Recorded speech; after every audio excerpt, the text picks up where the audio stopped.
with Paul Harrell. Hey, I want you to welcome back to the program. In studio, we got State Representative Brandt Smith is with us. Thank you, Paul. Pleasure to be here. It's always good to have you, sir, and really appreciate it. So I want to have you in. I want to talk just a little bit about, well, a couple of things. Let's start nationally and kind of work our way down. First of all, it is the observance of Veterans Day today. Correct. It was yesterday, but what are your thoughts on veterans? Well, I have a debt of gratitude to pay to all of our veterans. And, Craighead County has hundreds, if not thousands, of veterans from multiple generations and wars. And if I hadn't been in Iraq for so long, embedded with these soldiers, men and women in uniform, I don't think I would have quite the insight into why I should value them and appreciate them, but I do. And I actually,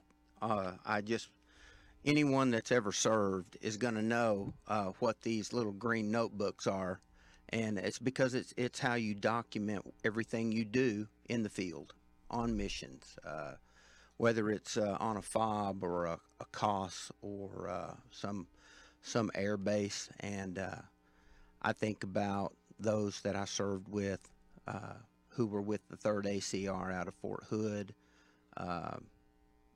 then the battalion out of Fort Bliss, and Colonel Michael R. Eastman.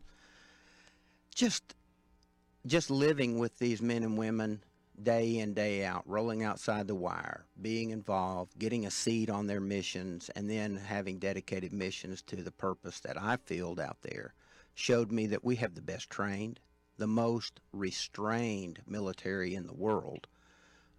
I know things go bad sometimes, but I've never seen more commitment and dedication to mission and to serving the American people, even in a combat environment, than I did. I had a front row seat, so it made me very proud, and it didn't matter what time I was supposed to be up and out the door in the morning, I was there, and those friendships will last me a lifetime. Yeah. And so I love these guys and gals, and we owe them a debt of gratitude. Oh, there's no question. The amount of courage that it reminds me of the amount of courage that I just don't simply possess, Right. That they have. I was talking through a friend to they know a veteran who goes to the VA hospital over in Memphis. They went there the other day, and normally they go, and it's been awful. They went there, and there was valet parking. Yes. They go in now, and everybody's friendly, and they smiling. Hey, how are you today? How's the weather treating you? There's this, everything was clean. Right. Everything was cleaned up. There was this picture, a nice portrait of the president there. And they said it, Paul, it was night and day. Yes. Well, and along that line, I think it is a reflection on the leadership we have in the White House right now. The values that the president has are just transferred down the chain to even those frontline VA workers.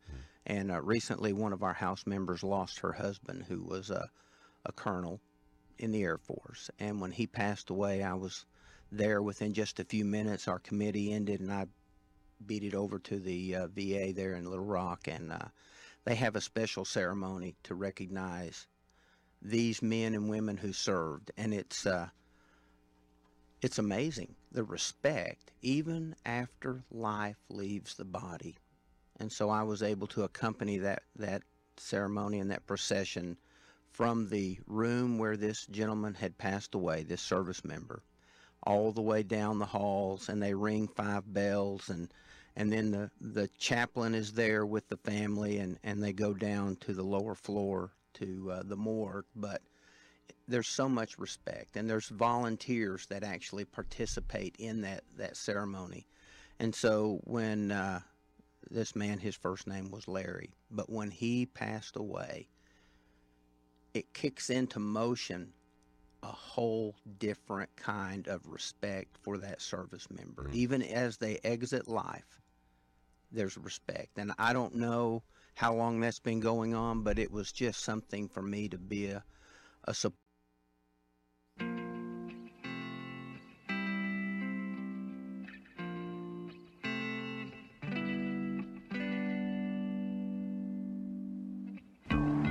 I think it's time we ask ourselves if we still know the freedoms that were intended for us by the Founding Fathers. They seem to be in full-scale retreat from spending cuts and are talking about raising people's taxes again. And I have only one thing to say to the tax increasers. Go ahead, make my day. If we lose freedom here, there's no place to escape to. This is the last stand on earth. Those who would trade our freedom for security have embarked on this downward course. Whether we believe in our capacity for self-government or whether we abandon the American Revolution and confess that a little intellectual elite in a far distant capital can plan our lives for us better than we can plan them ourselves. Conduit News Radio with Paul Harrell is on now. All right, ladies and gentlemen, welcome back to the program. Thanks so much for being with us. The telephone number today, 870-275-9799. You have found the intersection of conservative ideas and reality, where we are building a liberty machine. And we want you to sound off over at facebook.com/Conduit News while it's still a platform, and head on over to YouTube and subscribe to the YouTube channel, Conduit News, and click the little bell to receive notifications this morning. Man, I got to tell you, we got a good show for you today. We're going to go over the news and events of the day. We got some big news we're going to be covering coming up at 7:33 this morning. I don't know if you saw the Democrat Gazette, but we have another headline detailing the public corruption that extends past the Missouri healthcare company, Preferred Family Healthcare, that's been bribing Arkansas legislators for several years. We have a former executive for Preferred Family Healthcare pleading guilty. She could face up to 5 years. Her name's Marilyn Nolan. She pled guilty yesterday out of the Western District of Missouri.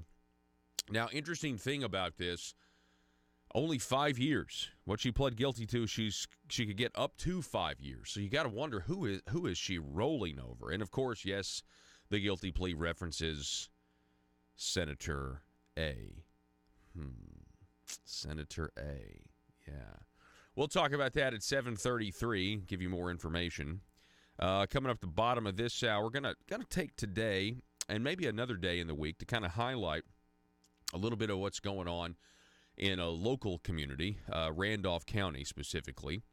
We had the election last week, and we've got a few of these elections that are going to runoffs, and so I wanted to take an opportunity to have some of these candidates on, especially if it's in our coverage area. We're working to try to get Frank Scott Jr. and Baker Curris on. They're going for the runoff in the Little Rock mayor's race. We've reached out to try to make contact with their campaign so we can have them on at a later date. Still no word back. But it is early this morning and everything else. But we're going to be focusing on Randolph County, Arkansas today. Randolph County, Arkansas. We're going to be talking with a sheriff's candidate who is going to a runoff. His name is Mr. Dane Dillon. And his opponent in the runoff is a guy by the name of Kevin Bell. And so they're headed for a runoff here in a couple of weeks. And so Dane Dillon, though, will be on the program at the bottom of the hour. And then kind of narrowing our focus even more from Randolph County into the city of Pocahontas. The mayor's race there has gone into a runoff as well. So we'll be talking with the current mayor of the city of Pocahontas this morning at 7 o'clock. Mr. Kerry Story will be on the program. And so we're excited to have him on the program. Okay, so let's start at the top here. We have, first off, pretty big news that the Democrat out of Arizona, Sinema, the race has been called for her. You had McSally with a narrow lead after election night, but you had all of these other ballots that they were counting. And I have to tell you this. Listen, the process over in Arizona is clearly, at this point, more transparent than the process going on in Florida. Okay, I'll give them that.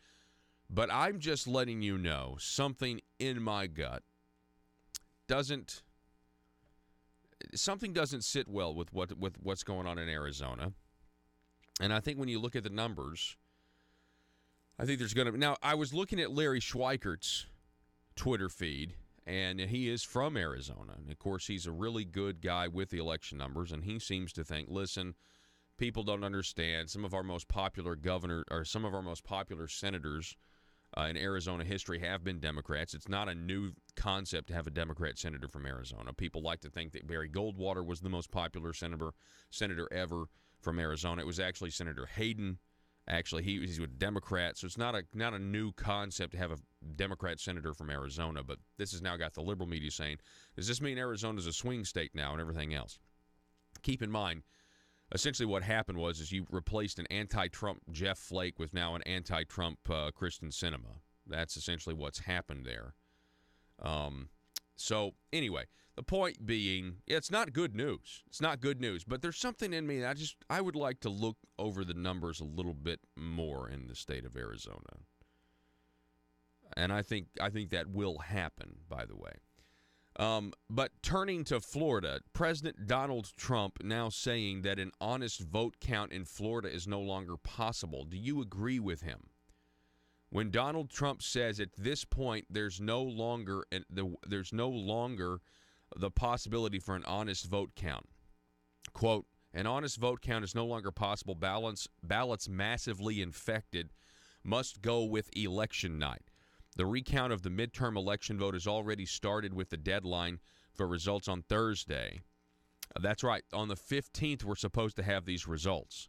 Trump suggested that Florida officials call the election in favor of Republican Rick Scott for senator and Ron DeSantis for governor. Yeah, this is going to get – I predict this is going to get really, really nasty. Zero Hedge article, this is why. This is ridiculous. They found more provisional ballot boxes just laying around places. Now, come on. Are we supposed to pretend that we're idiots? Are we supposed to give these Broward County officials the benefit of the doubt to the point where we're just supposed to pretend that we're morons? And we're supposed, our benefit of the doubt and our trust is just supposed, it's an infinite supply. No. The fact is, they found provisional ballot boxes now discovered inside an Avis rental car at the Fort Lauderdale airport. This is in addition to the provisional ballot box that they found at an elementary school inside a cafeteria somewhere that a teacher found. Provisional ballot boxes from the Broward County Supervisor of Elections office were reportedly discovered in the back of an Avis rental car at Fort Lauderdale Airport on Sunday night, as first reported by investigative journalist Laura Loomer. Attorney and Broward County GOP State Committeeman Richard DiNapoli says he received a call from an Avis employee informing him of the found ballot box after sheriff's deputies were initially unwilling to investigate. Approximately 20 minutes after receiving the tip, however, a heavy police presence arrived and blocked off traffic to the airport, and a bomb threat was announced. Pics of the box discovered at Avis rent car. You see these tweets here. DiNapoli says that the car was rented to a man by the name of Noah Holloman. Well, they need to find him and ask him some questions, don't you think? DiNapoli later notes that Holloman's relative, not Holloman, donated to Democrat gubernatorial candidate Andrew Gillum. DiNapoli recaps what happened here. Sunday evening, the Broward County Sheriff's Office tweeted, "Our deputies and bomb squad are reporting."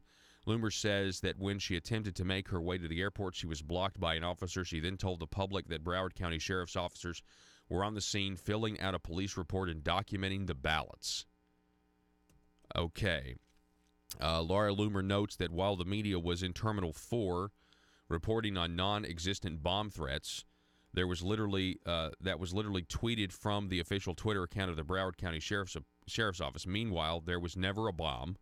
The FBI needs to kick in the door, interview all of election employees, or all board of election employees, shutter the Broward County elections offices, seize all the ballots, and put a stop to the Democrats disrupting the elections, according to GOP operative Allie Alexander. This is a huge story. Anybody ever see the movie Gangs of New York? Oh, you've never seen the movie Gangs of New York, Joe. Well, it's very long. It's a very, very long movie. It's kind of honestly, I don't think it holds up very well now in terms of a story and everything. You know, because it's just like, what's the girl in that? I mean, Leonardo DiCaprio's good, but what's the girl in that? What's her name? I can't remember her name. She got famous because she was in The Mask with Jim Carrey. I don't even know what's her name. I can't even. Anyway, she's not that great of an actress. You know, I mean, she was the big deal back then. But anyway, it just doesn't really hold up as much. But there are some good scenes in this, right? Obviously, Daniel Day-Lewis's performance holds up. Don't misunderstand me. Here's just a little scene from just a brief little. Just listen to this. Listen to this right here. Monk's already won by 3,000 more votes than there are voters. Only 3, make it 20, 30. We don't need a victory, we need a Roman triumph. But we don't have any more ballots. Remember the first rule of politics. The ballots don't make the results. The counters make the results. The counters keep counting. Yep, there we go. Keep counting. And that is Broward County right there for you. Go to the Real Clear Politics page, Joe. Broward County Election Supervisor Brenda Snipes won't tell reporters how many ballots are left. Look at this woman. Listen, seriously, she's being cornered by the press, and she gets all defensive. A tweet by Rona McDaniel. Go ahead and click play on this whenever you're ready, Joe, and listen to what she said. Can you just update us where things are on the count right now? Just in general. Could I please get a moment to go into the room and find out? Okay. Can when I come back, I'll let you know. But Dr. Snipes, it is now Thursday. Mm-hmm. We are still counting ballots in Broward County. 5 pages or 6 pages for each of the people who voted. But other counties have been able to do it. But other counties didn't have 600,000 votes out there. Well, Miami-Dade did. Well, have you been inside Miami? Never mind. Let me go check. I'll check. But it's a serious issue. It always seems like it is. It's a serious issue with me. I've been doing this now since October 20. All right, so that's a video. Second. But if it's a serious issue with you. 22 sites. Okay, so let's stop right there. So anyway, that's her. This is it's just getting to the point where it's obvious what's going on here. I mean, I don't know about you. I don't see how any Democrat. I mean, I know Democrats want to win. I know Democrats hate President Trump. I know all of that. I know they hate Republicans. There's a poll out now that says like 60-something percent of Democrats think Republicans are racist and bigots. Did you see this poll? Look, I get it. But if you actually think that just discovering ballot boxes is the way to win elections and normal, and it's not suspicious and it's not wrong, and listen, at this point, President Trump is exactly right. This woman has failed to comply with federal law, period. That is a fraud. That is already a fraud. She failed to update every 45 minutes. After 30 minutes after the polls closed, she failed to tell them how many people voted in your county. This is not complicated stuff. And so people are going to say, well, the voters are disenfranchised because, well, you know what? That may be true. That may very well be true. There may be some votes that aren't counted in as far as if I was dictator. But I would say you guys elected this woman. She is in charge, and she is the person to blame for whether or not you're disenfranchised. If you are, she would be the one to blame. Sorry, she didn't get the votes in on time. She didn't comply with I think it's state election laws. And so guess what? Your votes don't count. That's exactly how I would approach this, because if you don't follow the rules, there are consequences to that. And yeah, there are political consequences to that. Now, I personally believe that Rick Scott and Ron DeSantis won fair and square. I think they have found these provisional ballots. You have attorneys on the left now arguing that votes for illegals need to count. Votes by illegals need to count. I personally believe they won fair and square. But the Democrats are going to say, well, we got to make sure every vote's counted. That's what Ron DeSantis or Andrew Gillum is saying. No, you don't. Not if you have an incompetent person at the least, or an evil, conniving person right? At the worst, take your pick. Both are unacceptable, and both are going to result in the disenfranchisement, if you will, of an entire county of voters. That's just my take on it. You tell me where I'm wrong. The phone number is 870-275-9799. That's 870-275-9799. You can sound off on Facebook, facebook.com/Conduit News, or the YouTube channel. Going to reset here. Going to be back in just...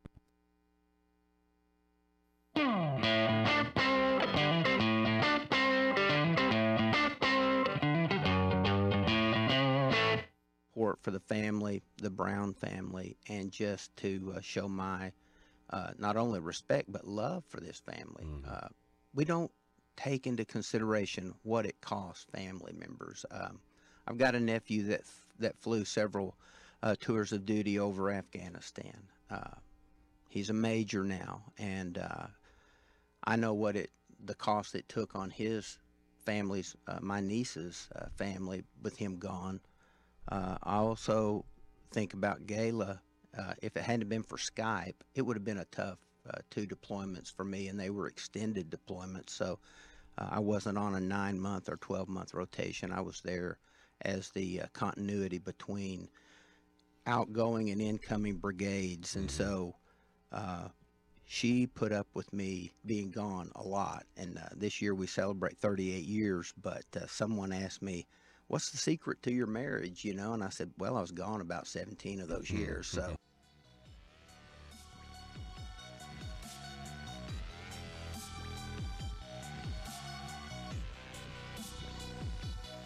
Need your daily news fix? Don't forget to tune in to Conduit News Radio with Paul Harrell.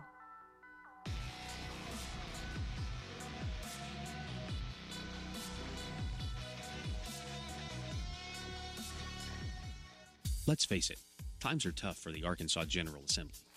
They're all waiting for the spotlight exposing public corruption to end, so they won't be under so much scrutiny. And during this time, what if you're a legislator and you need money? What if you're slapped with a huge expense? What if your check for consultant services is late this month? Or maybe you just need extra cash now until payday.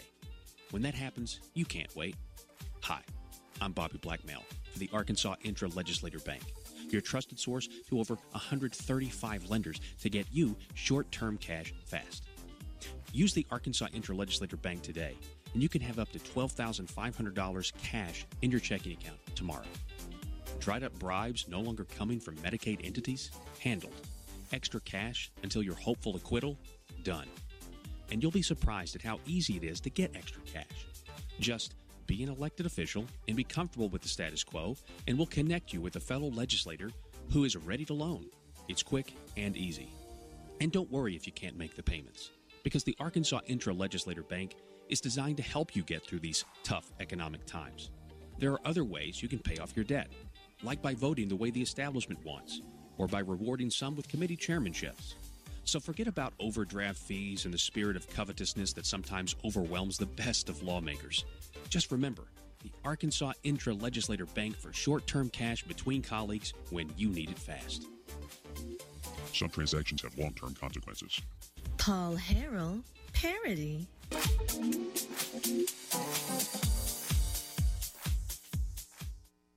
All right, ladies and gentlemen, welcome back to the program. Thanks so much for being with us this morning. Looking at some of your Facebook comments, let's see what we have here. If I can figure out a way to make my computer work properly. You know, that's the one thing that as much as I disdain technology, and then, but you know, that you're so, but I'm, you know, like so addicted to it, looking at your phone every 2 seconds, or we want everything to be fast. We want everything, you know, instant gratification. At the same time, it's also really nice when you're, you know, to get away from everything. I know a lot of, for rifle season, a lot of people experienced that this past weekend, just to be out in the woods and get away from it all. Okay, so let's see here.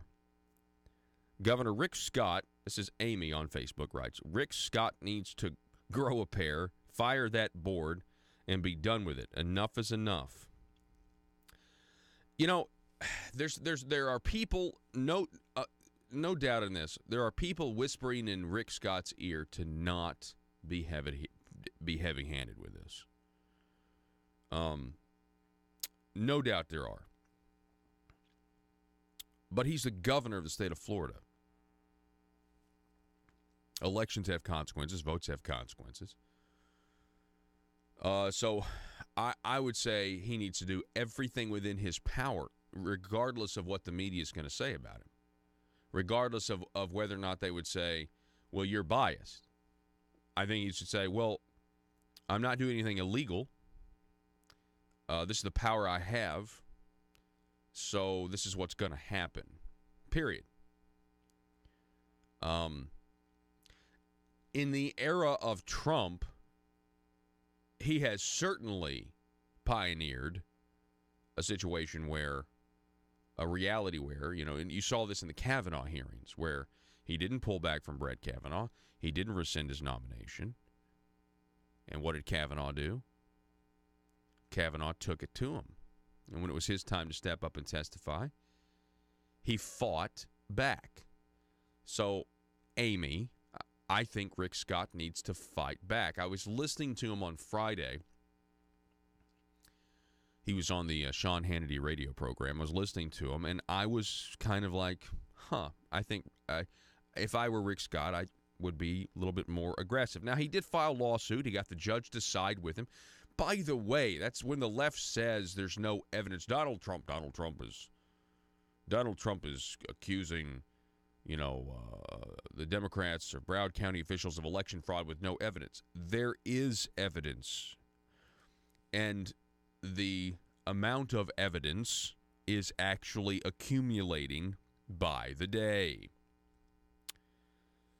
So, anyway, there's that. What else do we have? Let's see here. Let's see. Somebody's talking about. It seems like some people are saying the Facebook page is having some problems today. And if that's the case, then I would just refer you to the YouTube page if you're having trouble with the Facebook page. So,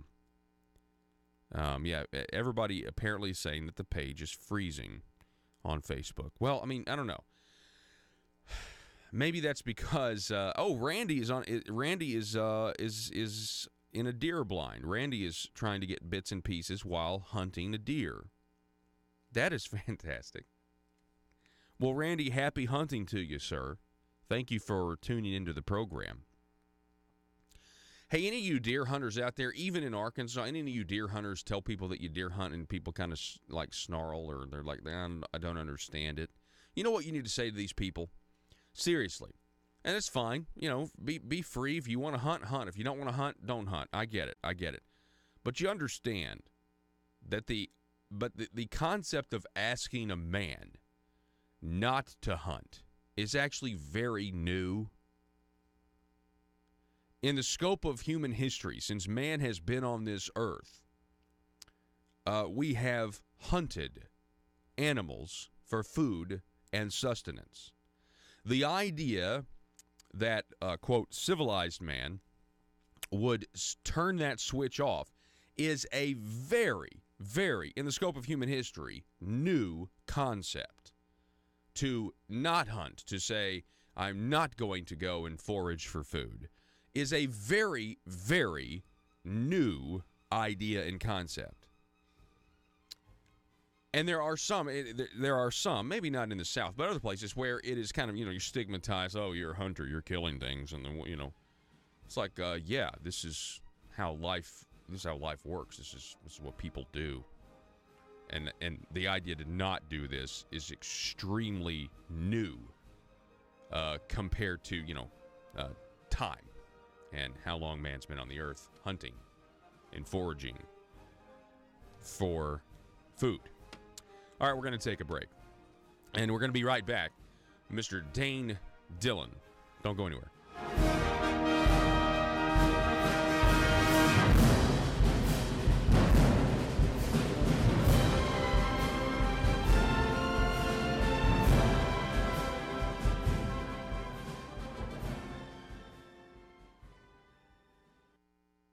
I think, time apart. Well, but the family members of these service members, they are so supportive. And occasionally you hear about some things where marriages don't last, and that's a tragedy. But if America ever ceases to appreciate the military and what they do and their sacrifices, we're doomed. So we're talking with State Representative Brandt Smith on this Veterans Day, or the day we observe it. Want to know, we're talking just nationally a little bit first. Country's pretty divided right now. You know, we do have this military is being rebuilt. The economy's doing well. Yeah, it's booming.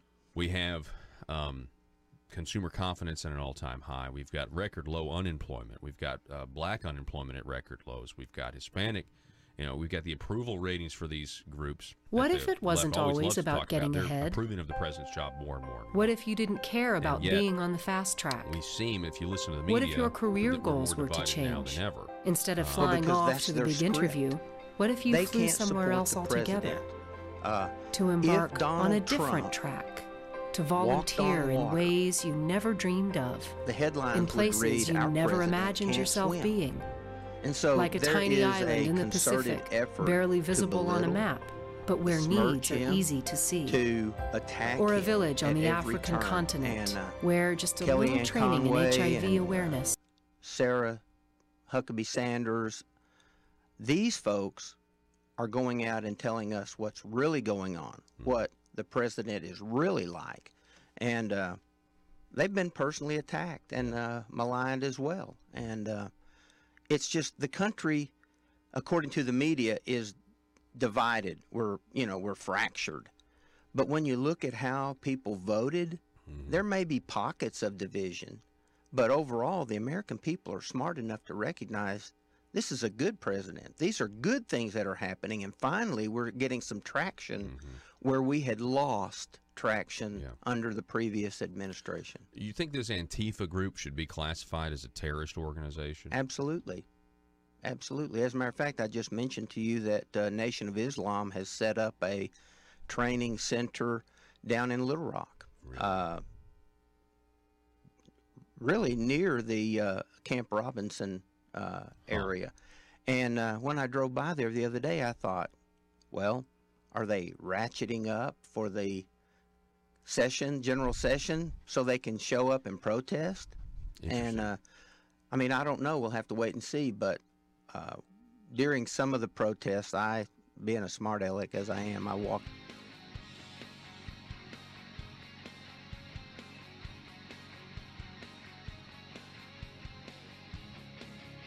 The intersection of conservative ideas and reality. Conduit News Radio with Paul Harrell.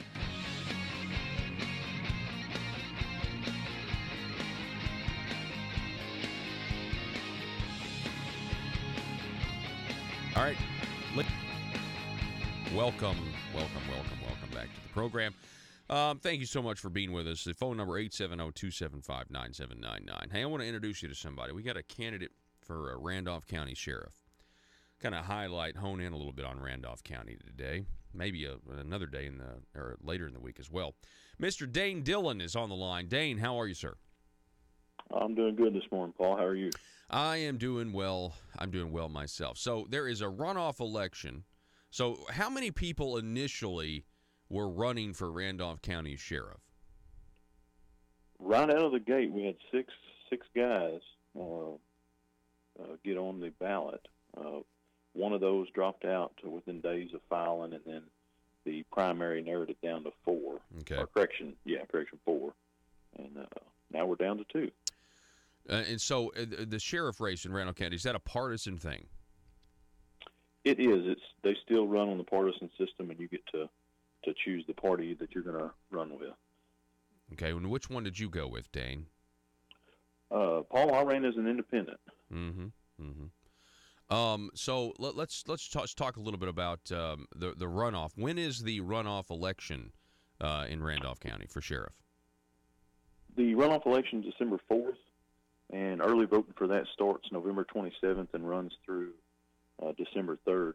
The thing about the early voting in this election, the runoff, is that it's only operating during the hours that the clerk's office is open, so it's 8 to 4:30 rather than extended hours like it was during the general. And then there's no Saturday voting this time as well, so it's Tuesday through Friday and that Monday, and then the election's on Tuesday. Wow. Yeah, so I'm sure, on both sides there's going to be, a big effort to get out the vote and get your supporters out there. So, absolutely. Dane, tell us a little bit about why you wanted to run for this position, what drove you to do this, and your experience. Sure. Well, over my career in law enforcement, we've seen a lot of changes here in Randolph County. Changes with the economy, changes with the population, and at one time we were designated as the safest city in Arkansas. That was back in 2014, but we don't currently have that anymore. And so, using the experience that I've got, which is almost 9 years, I've got over 1,300 hours in college, in law enforcement training, and then 9 years in college education. That's 3 associate's degrees, and about to finish my bachelor's degree here within the next few months, and decided I was going to use that and try and do the best for the people, give them some updated views on issues as they pertain to Randolph County, and really use what I've been working for my whole life for the betterment of our area. When you look at Randolph County, it's a pretty big county. Sure. And you're running for sheriff here. Is it hard to cover a county of that size? Obviously with the sheriff's department that I'm sure doesn't have unlimited resources. Mm-hmm. Absolutely, it is a large county, and unfortunately, the way the budget's currently run, of what the court allows, the most deputies we can have out's 2 at a time, and that really stresses the department on how quick we can respond. But we've got some good, dedicated guys that are more than capable of handling that. Wow. But one of the biggest issues we're facing right now is getting 24/7 protection. That's really one of the cornerstones of a modern department, is offering its citizens 24-hour protection, which is something we don't currently enjoy. We've got to get that initiated. Wow. So only 2 deputies out at once. Now, let me ask you this. What's your stance on constables and keeping them in the loop, in an attempt to maybe lighten some of that load? Sure. Constables are a great tool for law enforcement, and they serve an important function, and by nature of their being statutorily designated officers, they're already strategically placed around the county within their different townships. I plan on making as much use of constables as what they want to be to our department, and I really want to welcome them with friendly arms, with anything they're wanting to help us with, and get them involved in some training, and really bring them on board with what we're doing, because if we're extended, or if it's going to be a little bit, or even just simply their eyes and ears that they have in their townships on things that are going on, it's a great resource. Yeah, I mean, in essence, I think, and I know it's an elected position, if memory serves correct, but they gotta supply all their own equipment and things like that. It's all, there's really no money there. So in essence, they very much are public servants and volunteers. Exactly, and they don't really have the privy for the training and education like we have in law enforcement. So that's why I'd like to bring them on board, and any training opportunity we have that's close or that they'd like to attend, I'd be more than happy to include them in on it. Yeah, we're talking with Dane Dillon. He's a candidate, independent, running for Randolph County Sheriff. The runoff election. You said, what was it, Dane? December 4th? Is that what you said? Yes, sir. That's correct. Okay. So it's we want to really highlight any chance the citizens have go out and vote and express their opinion. Sure. So Dane, how do you feel about the race? Now that now we're down to 2 candidates. You say that there were 4 on the ballot last time. Is that correct? Yes. Yep. In the general. So how do you feel? How's the momentum going right now? I feel pretty good. It's been a very positive race. We've run a very positive campaign, and we've been fortunate to enjoy really very little of the negative politics that some other areas have. It's been very clean. We've all worked together, and we all still work together, and we'll work together after the election's over.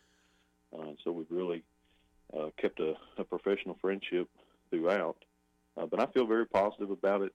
I'm on the side of things that a majority of the county voted against my opponent.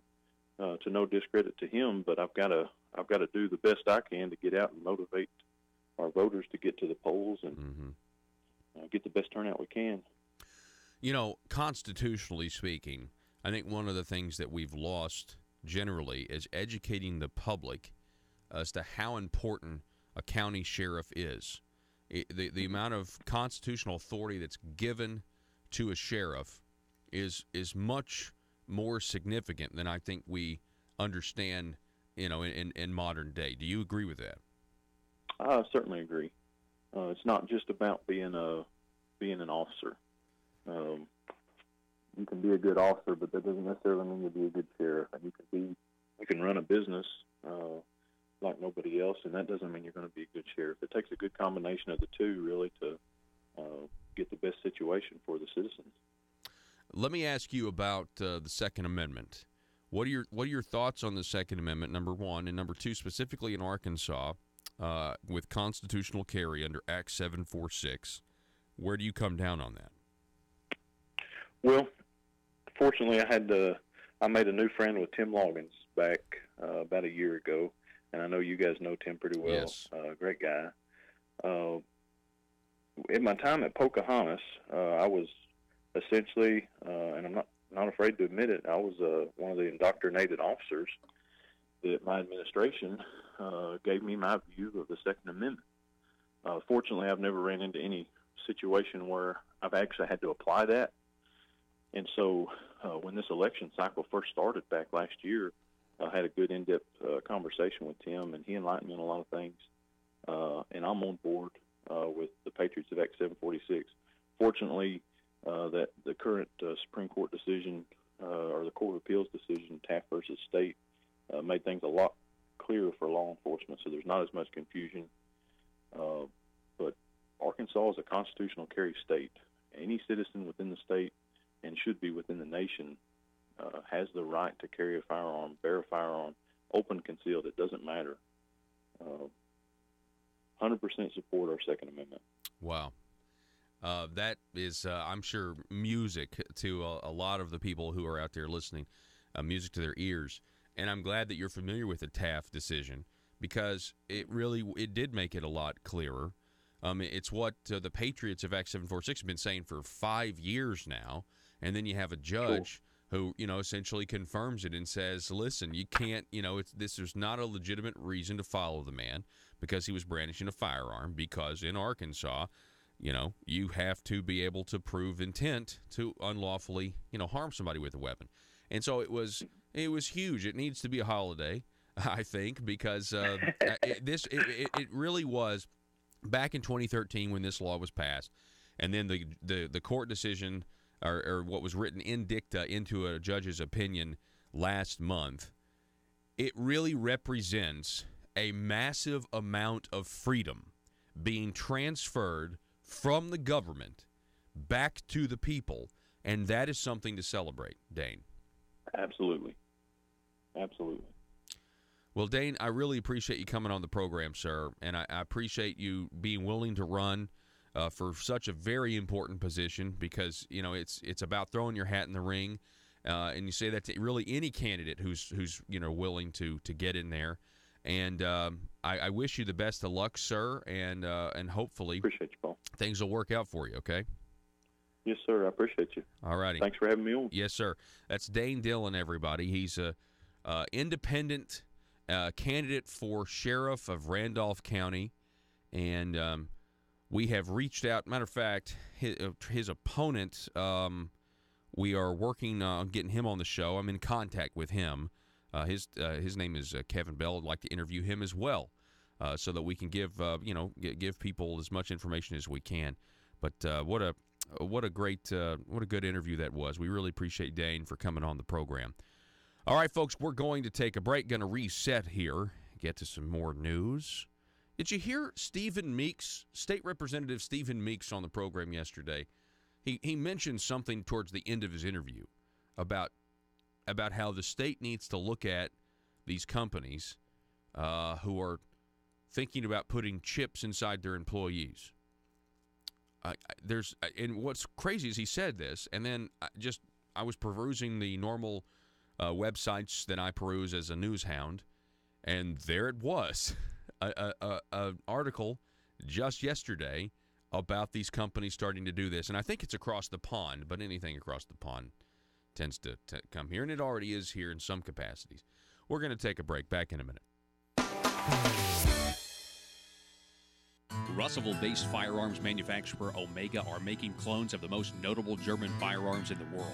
These delayed rotor-lock firearms have been and are currently used by law enforcement and military worldwide. At Omega, they manufacture their guns right here in Arkansas and produce the best reproduction in the marketplace that comes with a complete 5-year warranty. At Omega, they take firearm manufacturing seriously and offer discounts to active and retired law enforcement. Whether you're using Omega firearms to defend the public, defend your family, or for target practice, Omega has your back. For pricing, go to omega-guns.com. That's omega-guns.com. If you're like me, you believe that small business is the heart of Arkansas's economic engine, and it should be viewed that way by the politicians in Little Rock. Conduit for Commerce also believes, like you and I believe, policies that achieve less regulation and lower taxation help small business in Arkansas thrive. Other policies like small, constitutionally consistent government and reducing citizen dependency on government keeps it from growing and expanding its influence on our daily lives. Conduit for Commerce works every day to educate the general public and legislators on these important priorities in the name of Arkansas small business. By the way, contributions to Conduit for Commerce are tax deductible. Log on now to conduitforcommerce.org and click on Contact Us on the right side of the page. That's conduitforcommerce.org. Go there now and learn the facts on protecting small business in Arkansas.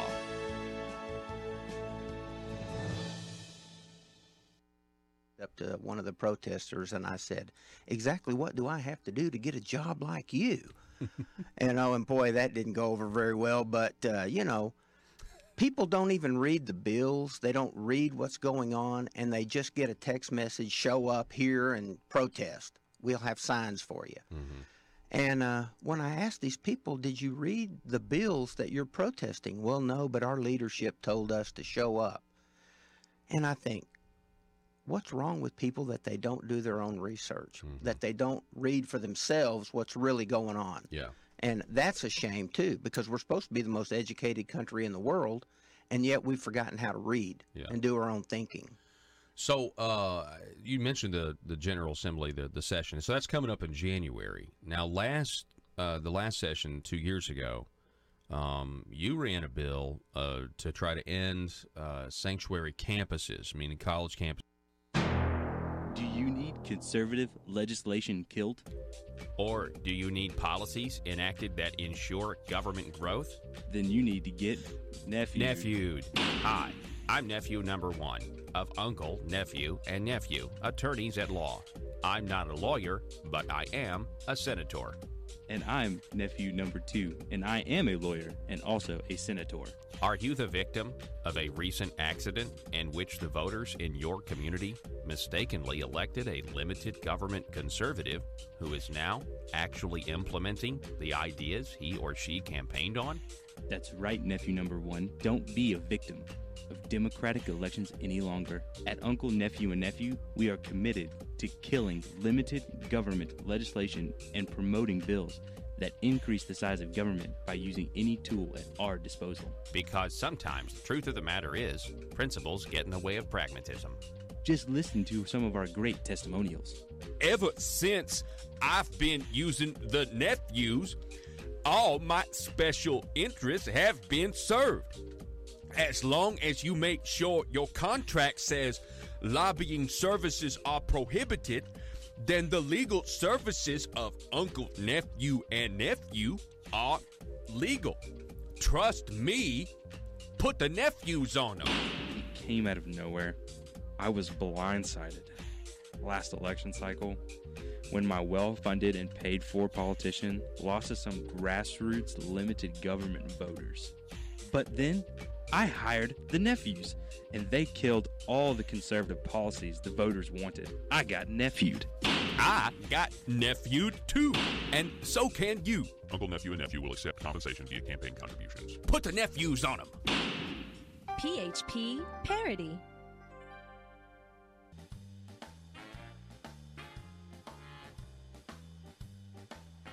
Exposing the truth and everything the Marble Palace establishment keep trying to cover up. It's Conduit News Radio with Paul Harrell. Speaking of the power of a sheriff. Now, I don't expect a sheriff to know his true authority in a county like Broward County, Florida, okay? But everyone I've talked to who is familiar with what's going on in Broward County, Florida, you get the same response. I just don't understand why somebody won't do something, why somebody won't go in and shut them down and try to make some sort of, try to make the process transparent at least. I mean, I think that's what people want. And if there's fraud that's taken place, people need to be prosecuted and they need to go to jail. Why won't somebody do something when there's all the appearance of impropriety? There's a lack of transparency, which is going to go. You're going to be able to infer that something underhanded is going on, especially if the county has a history of this. There's a video that's being circulated, another video, of a Broward County elections officials blocking the view as ballots are bundled and bagged at a Florida voting center. You're looking at 6 voting machines. Staff is taking out the paper ballots and putting them in blue bags. This is part of the chain of custody process. But once the woman or the women notice they are being filmed, another elections official moves the carts and makes a wall so the concerned citizen could not film what was going on. The lady standing proceeds to move objects to block the view. She was kindly asked through the glass not to block the view, but she deliberately refused. The stunning video is going viral. So what are they hiding? What are they hiding? Why are they setting up barricades to block the people from being able to see what's going on? I agree. Somebody needs to do something. This entire election board needs to be detained. They need to be quarantined, if you will, until we can figure out what's going on. This is going to be, this will be in court for a very long time. And I don't know, I mean, if you're President Trump, I just don't know how you don't send some sort of federal monitors or federal agents in the FBI. I don't something. If you're Governor Rick Scott, are you going to sit here and are you going to let these people steal the election from you when you're the governor of the state of Florida? I said earlier that, you would have to imagine that there are people whispering in Rick Scott's ear saying, you don't want to appear partial. Absolutely you do. You think you're the better candidate, right? You've already been a 2-term governor for the state of Florida, right? You should use your authority as much as you have to do what you need to do and send the state in there and shut this down. That's what I think. People are going to say, Paul, how could you advocate for this? Do you not want every vote to be counted? Well, number one, I think these votes personally many of them are fraudulent. I don't think you just find provisional ballot boxes in elementary schools. I don't think you just find provisional ballot boxes in rental vans. I don't believe that. I mean, and if it is true, wow, these people are wildly incompetent. That's number one. Number two, they have violated state Florida election laws. They refused to update the state when 30 minutes after the polls closed on election night, they could not provide a number of how many people had voted. That's number two. Number three, they failed to update every 45 minutes from that point forward. And so they have already violated the law. And I'm telling you right now, that level of incompetence is on the election board. And if that means that you have to say, sorry, we now no longer have faith in the process, and that means that these votes can't be taken seriously. That's not on the state. That's not on Rick Scott. That's not on Ron DeSantis. It's not on any of them. It's on this woman who clearly, at the very least, is incompetent, at the very worst, is evil, and is trying through election fraud to make sure Democrats win. Take your pick, incompetent or evil, whatever. Both are unacceptable in terms of, we want to have a functioning government and an honest government, don't we? Isn't it the goal that we want a government that functions, and we also want a government that's honest? Well, all of that's being called into question right now in Broward County, Florida. And this lady who gets cornered by the press, immediately tries to flee. Well, let me go check what the number is. This woman doesn't know. How in the world are we? This is now Tuesday. We are now 7 days since Election Day, and to my knowledge, we still don't have these numbers. They keep finding ballot boxes. Yes, somebody needs to do something. I agree. That's what I'm hearing from all of you. Why doesn't somebody go in there and do something? Well, you have the governor, Rick Scott, who has filed a lawsuit. The judge did rule in favor, but I think a lot of people want something more to be done. And, I, for one, am hoping that, the recount is due by Thursday. What do you want to bet that Broward County can't get the recount done on time? What do you want to bet? We would take a poll. I don't think they're going to have it done. I don't think they're going to have the recount done. I think their numbers are going to be grossly inaccurate compared to their initial count, and it's going to trigger all kinds of lawsuits. And I hope that. I'm sick for it. I'm the thought of it makes me sick. The thought of the media and what they're going to do, how they're going to cover it up. They're already claiming that people like me who are skeptical of this whole situation, it's like it's some sort of conspiracy theory that's baseless with no evidence, when the evidence is mounting every single day that what's going on in Florida is illegal and fraud. But the media is going to cover it up. The media is going to claim it's some conspiracy theory when it's not. And I'm just dreading the whole situation. I am dreading it. I am dreading the fact that I do have confidence that at some point the truth will come out and the right person will be in that position, which I think is DeSantis and Scott. But I think it's going to be so drawn out, and I think it's going to be a long time from now. That's my fear. And the media will then claim, when that happens, the media will then claim that there was fraud.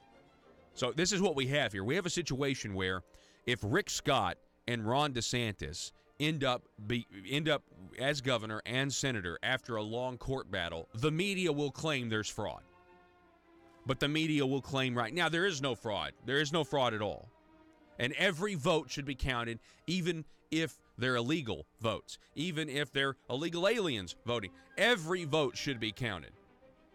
Because these people believe that illegals should have the right to vote, by the way. They're now openly saying that. They used to say, oh, illegals don't vote, there's no election fraud. And now the Democrats are actually saying, well, I think illegal immigrants should vote. And that's because Donald Trump's Election Fraud Commission, they found a lot of stuff that we don't know about yet. That's my gut feeling. Back in a minute. Talk of Northeast Arkansas. This is News Talk 101.3 FM and 12:30 AM KBTM, Jonesboro, an EAB radio station. Is here in Arkansas, and that didn't go anywhere. I guess that's what failed in the committee. But I just, when I was preparing for this interview, Brandt, I was thinking to myself, well, immigration was a big deal back then, illegal immigration. You're really ahead of the curve. It's a huge deal now with the caravan. It's on the forefront. The president has made it a big part of his campaign, right. To try to help these other people.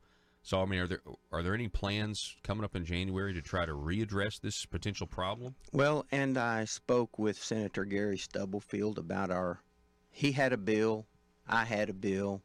He pulled his bill, and according to our conversation, he regrets pulling his bill down. It dealt more with cities. Instead of just yours was just campus. Mine was more focused on the campuses across Arkansas.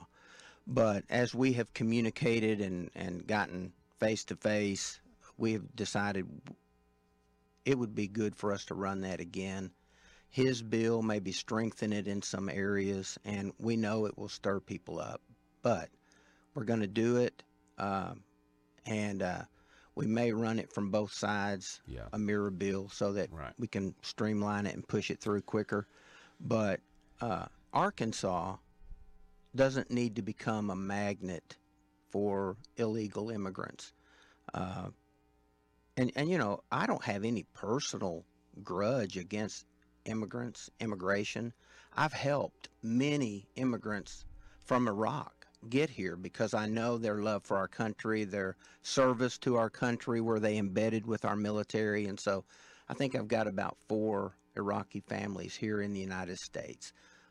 Some are Christians and some are not. But they love this country as much, if not more, than I do. And that's saying a lot. And the process was very rigorous. But Gary and I both feel, Senator Stubblefield and I both believe that if we don't do something to get out in front of what the potentials are for sanctuary status here in Arkansas, we could become a magnet state. And we're already a magnet state for healthcare fraud and people coming in to take advantage of our healthcare system. We don't need that to take place with illegals. Mm-hmm. And so we're going to do that. We're going to do what's right for the state of Arkansas. At what point, you mentioned the personal compassion. I mean, that we have, from a human standpoint. And it's, but it's as if the left want, they would call us hypocrites. Yeah, that's fine. When we say, but, at the same time, we have people that are already here. Right. And we have borders and we have a country. I mean, the left is now trying to say that if you believe in borders and immigration done legally, then you are a fascist, or somehow you don't like compassion for human beings. And yet borders and having a country and having some sort of system by where people can immigrate, in some cases they can't. Some countries shut down their borders. That's been a concept of governments since man has been man. Right. Well, people that live in bad situations are always going to try to shift demographically, regionally, to an area where they've got better opportunity, more freedom to express themselves, perhaps religious freedoms. But when people say, I lack compassion, I brought these as examples. I wrote that book when I first came back from Iraq. Between two rivers. So is that those two rivers would be what, the Euphrates? Euphrates and the Tigris. Yeah. And the thing is, Paul, this book talks about stories of personal experience when I was there as director of an NGO. And there are prayer pointers in here. I have a great deal of compassion for these folks that are displaced. Worked with the UNHCR on internally displaced people and tried to help them and make sure they had food and warm clothes and a shelter. And you talk about burning the candle at both ends. That's what we did for the first 2 years. And then this book, Iraq Cradle of Errors, where I actually went out while I was with the Army and asked questions that really zeroed in on what do people really want. A lot of the Iraqis told me nobody's ever asked us what we want. You're the first. And so I think we've got to do a lot more in the way of immigration.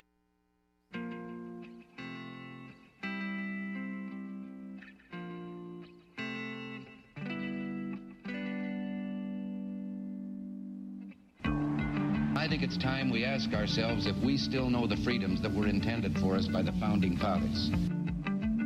They seem to be in full-scale retreat from spending cuts and are talking about raising people's taxes again.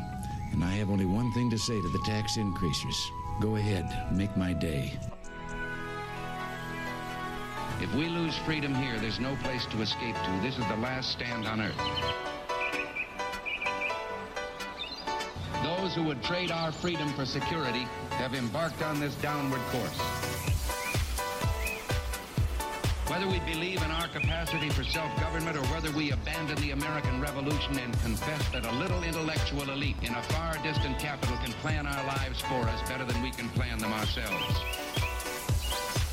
Conduit News Radio with Paul Harrell is on now. Thanks, folks. It's hour number 2 here on Conduit News Radio, the intersection of conservative ideas and reality, where we are building a liberty machine. We thank you so much for being with us this morning. Hope you're having a really, really satisfying first cup of coffee or second cup of coffee. Word to the wise, I find it better out of a mug. Now, Joe, in the other room, doesn't drink coffee at all. And so that is his loss. But this is America, and if he wants to abstain from the wonderful life-giving drug that is caffeine, that is his prerogative, because this is America. It's a vice. Dude, it is, yeah. No joke. Caffeine is totally a vice. I would agree. Hey, folks, I want you to welcome to the program. We've got the Mayor of Pocahontas, Arkansas on the line. Mr. Kerry Story is with us. Kerry, welcome to the program. Thank you for having me on, Paul. Yes, sir. I wanted to have you on because there's a runoff election between you yourself for mayor. You're the current mayor versus your opponent. And this is all going to happen on December 4th, I believe. Yes, sir. It sure is. So what do you think the issues are surrounding the mayor, the race for mayor in Pocahontas? Well, I believe the issues lie in, what's been done and what we plan on doing in the future. And I can speak a little bit about both of those. We landed a new industry here in Pocahontas, and in order to capture more citizens, I believe we needed to make investments in the city. So over the last 4 years, we've worked very hard to make investments in our street. We've laid over $1 million worth of asphalt. Some of the major thoroughfares like Park Street in Pocahontas, which hadn't been paved in 20 years, which is in really bad shape, that we repaved that one. Also, with the new industry, we tried to capture and attract new businesses. We've been very successful at that. One of the new businesses we had was Black River Commodities. A lot of people don't know about that. That is a rice mill that is employing around 45 people and giving our local farmers a place to sell their rice. Another thing we've done in the last 4 years, tried to add to our amenities in our parks. We've added new playgrounds. We've done all this while putting Pocahontas in the strongest financial position of our history and without raising taxes. Wow, without raising taxes. That's the big deal right there, because a lot of times people think, well, in order to improve your government in your city, you've got to raise taxes to do it. No, sir, you don't. You have to effectively manage your budget, and that is what we have done here in Pocahontas. It's put us on the map for being one of the fastest-growing cities in northeast corner of Arkansas. Wow. Now, that's great. Well, congratulations to you. We're talking with Mayor Kerry Story of Pocahontas. Now, Kerry, I wanted to ask you about something. Who was the predecessor there as mayor of Pocahontas? It was Frank Bigger. Okay, that's what I thought. Because I'm looking at headlines here back from May 9th of 2011, suspended police chief fired amidst FBI investigation. I've got another story over here. Let's see. This is from InBowdenLive.com. FBI again conducts a raid in Pocahontas. 6 arrested. Tell us about that. That environment. I mean, you kind of came in, and I would assume had to maybe clean up some stuff or steer the city in a different direction. Yes, our police department, we work very hard to make sure that we have a good police department. Our police chief has done a good job of doing that. We've got a lot of new officers on the beat that are working every day to keep Pocahontas safe. So I guess I had somebody. I was talking to somebody in Pocahontas who was a supporter of yours, and they were giving you all kinds of credit. Because what they told me is, you had really kind of turned things around. And so I'm just one of the things that they were telling me was, hey, listen, I'm going to vote for his reelection because we don't want to go back to the way things are. Do you think that's, is that one of the reasons that you're running for reelection? I mean, is there any truth to that? I mean, that's just what I heard from one of your supporters. Yes, sir. That is a big reason I'm running for reelection. There's also other issues that are looming out there. Right now, we're in current negotiations with St. Bernard to take over our hospital. I'd like to see that negotiation come to a close underneath my administration. Our hospital has been in dire shape for a while, and we have a great opportunity here to provide long-term health care for the citizens of Pocahontas and Randolph County, for that matter. Yeah, sorry, my microphone's messing up. Is it? Okay, there it is. Okay, well, we're talking with, again, Kerry Story. He's the mayor of Pocahontas. And you just heard him talk about the, doing all this without raising taxes. Let me ask you this. Has there been anybody that has suggested tax increases for certain things? And how do you handle that if that does happen? Well, we've had suggestions in the past, but the way we handle that is we go back to the budget and we try to find the money where we can. If we see a service that may not be necessary or may not benefit the whole city, we may look to change how we spend the money. Yeah. Well, I wish you the best of luck. How do you feel about the race right now? I mean, I know it was a real tight margin in terms of you and your opponent. Where you're going into the runoff on December 4th. So how's the and how are you guys going to get out the vote? Do you have any plans to get out the vote? I feel like my voter base is rallying right now. They've just got to continue to rally and make sure we get to the polls on December 4th. And I feel like we're in good shape, but we need everybody's support. And if you went out and voted in the last election, you need to go back to the polls again. We've got to run this race like we're 20 points behind. So that's what our goal is right now. All right. Well, we appreciate it. You coming on, Mr. Kerry Story, Mayor of Pocahontas. Sounds like things are going pretty good for you. And we wish you the best of luck, sir. Thank you very much, and I appreciate you having me on the show. All righty. Yes, sir. So, there's also a mayor runoff between out of Little Rock, Baker Curris and Frank Scott Jr. And so they're running, a runoff as well, because it was real close. They had a bunch of mayoral candidates out of Little Rock. What was interesting to me is Warwick Saban, former state representative Warwick Saban, I guess. He said, I'm not going to run for election state representative. I'm going to go into the mayor's race. And listen, around the Capitol, around the Marble Palace, there's a lot of people that just thought, Warwick Saban was obviously a shoo-in. Warwick Saban was going to be the next mayor of Little Rock. That's what the word initially was. Oh, okay. This kind of was a slot that was just kind of created. It was perfect for Warwick Saban to fill in there. Democrat state representative, going to be the Democrat mayor. That didn't happen. I mean, instead you've got Frank Scott Jr. now in the runoff versus Baker Curris. I think Baker Curris he's the superintendent, Little Rock School District. Anyway, I'd love to pick both of those gentlemen's brain and just to figure out, what do you think the issues of the campaign are? What are your ideas for the city of Little Rock? That sort of thing. What's being done that's right? What's being done that's wrong? What can be done better? Anyway, we're reaching out to them. I already have reached out to them in an attempt to schedule something because I'd like to hear what they have to say. Folks, the telephone number 870-275-9799 if you want to sound off. Go to our YouTube page. I'm understanding that the Facebook video today is having some problems. Not on our end. Everything looks fine. But the YouTube channel is much smoother, according to what I'm hearing folks say online. Conduit News YouTube, subscribe, and then click the little bell to receive notifications. We're going to reset here. Coming up at 7:33, I'm going to tell you about more developments in Arkansas corruption. This time we have another guilty plea out of Missouri, naming Senator A once again. That's right. I remember when Senator A was John Woods in the Mike and Neal play. Of course, now Senator A is the governor's nephew, Jeremy Hutchinson. By the way, there's a legal defense fund that's set up for Jeremy Hutchinson because he already obviously has been indicted for campaign finance fraud and tax fraud, things like that.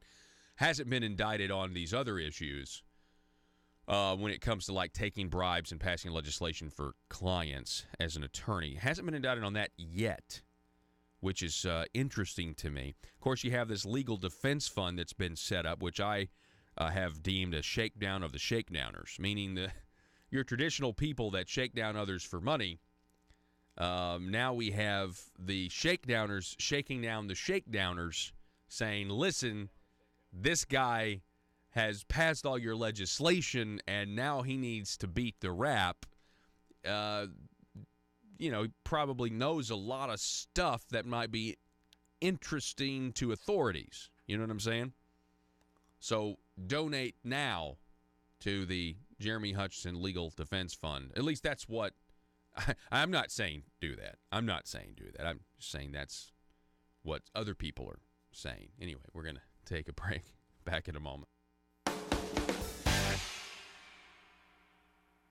Live in bad situations are always going to try to shift demographically, regionally to an area where they've got better opportunity, more freedom to express themselves, perhaps religious freedoms.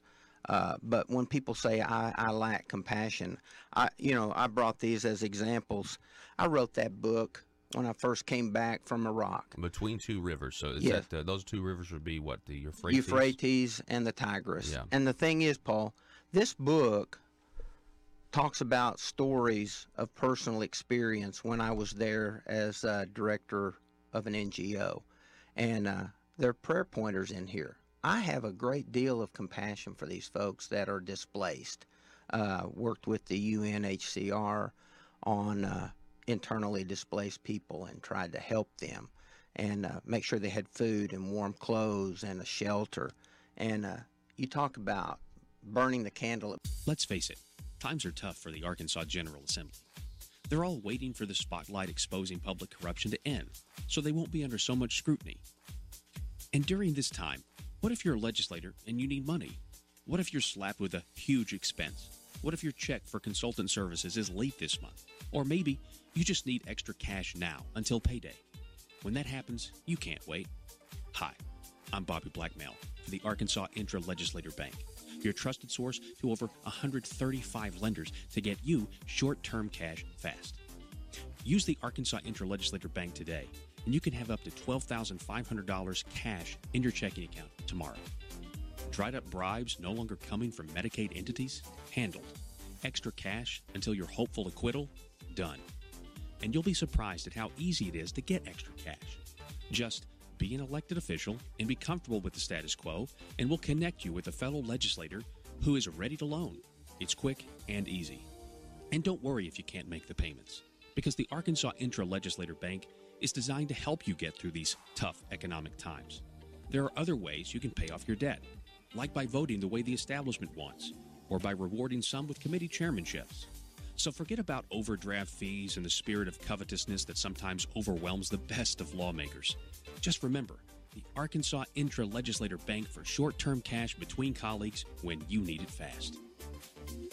Some transactions have long-term consequences. Paul Harrell, parody.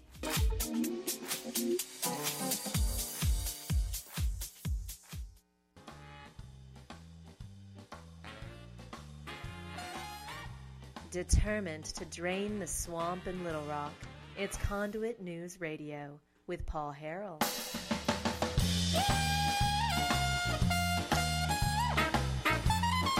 we have a lot of we got some tragedy going on in California with these wildfires. The winds are kicking back up. I understand that's got a lot of people very worried. In the midst of all of this, the governor of California, a guy by the name of Jerry Brown, has decided to blame climate change. Sunday, he did this blaming climate change for the wildfires. Now, the President Trump, he tended to blame California's forest management. He said that a lot of these wildfires wouldn't be happening if California took better care of their forests. And there's people that piled on him. I can't believe you would say that, blah, blah, blah. And listen, I don't actually know what do they do to take care of their forests. Now, my speculation would be, right? My speculation would be that the leftists and environmentalists tend to want to not forage or not make natural environments cleaner or better, right? Because it interferes with the habitat of animals, right? They tend to not be on board with that type of thing. So, if, for example, they're not cleaning out the the brush, and maybe there's an element. I'm just speculating here. I could see where President Trump would be onto something. Okay, but all of that aside, President Trump blames the management of the forest, which forests do need management, and then Jerry Brown blames blames climate change. Now, out of those two extremes, I can tell you which one is more likely to be true, and that's clearly President Trump's claim. Clearly. And it's not even close. It's not even close, these climate change people. These people that want us to alter human behavior in some. You know what? If we'd have just driven less cars, if we'd have used less gasoline, those forests would still be there. If we hadn't driven that Cadillac Escalade, those people's homes would still be there. If we would just quit letting the cows and their flatulence, and everybody's got to eat beef all the time, and that's there's too much methane in the air. Those 34 people that are dead because of forest fires, they'd still be alive because of climate change. Yeah. You understand how preposterous that is to blame the forest fires on climate change, what you are simply saying? And the climate changers will, the step is, well, we need to do less of this, and then there wouldn't be any fires. It's crazy. That is a crazy, illogical argument to make, because the weather and climate are things that are extremely large. Just in terms of the scope of what you're attempting to control, you would have better luck doing an Indian rain dance to control the weather than trying to say, well, if these people would stop driving and these people would start driving, and you need to walk and you need to drive an electric car. Oh, wait, the electric cars are still using fossil fuels to charge the batteries, and the batteries get shipped on planes, and the batteries get shipped on ships, and those are using fossil fuels. And it's all a bunch of malarkey to attempt to control you. And so you have Jerry Brown here saying that it's climate change. Oh, my gosh, he did not say this. According to the Associated Press, Brown, described as an evangelist for climate change, blamed climate change deniers for the deadly fires. That's right. You're responsible. You're responsible for the fire. You're responsible for the fire. You don't believe in climate change. You're responsible for the fire. We're all responsible for the fires. Sick. It is appropriate to call Jerry Brown an evangelist, though. All of these climate change people are the diehards. They are evangelists, because they are engaging in what I like to call Gaia worship, where they worship the planet, right? They worship Romans 1, right? They worship the creation rather than the creator, and it's what fits in their little worldview. That's what fits in their world, philosophy, if you will. Well, and you got to think, right? If there is this,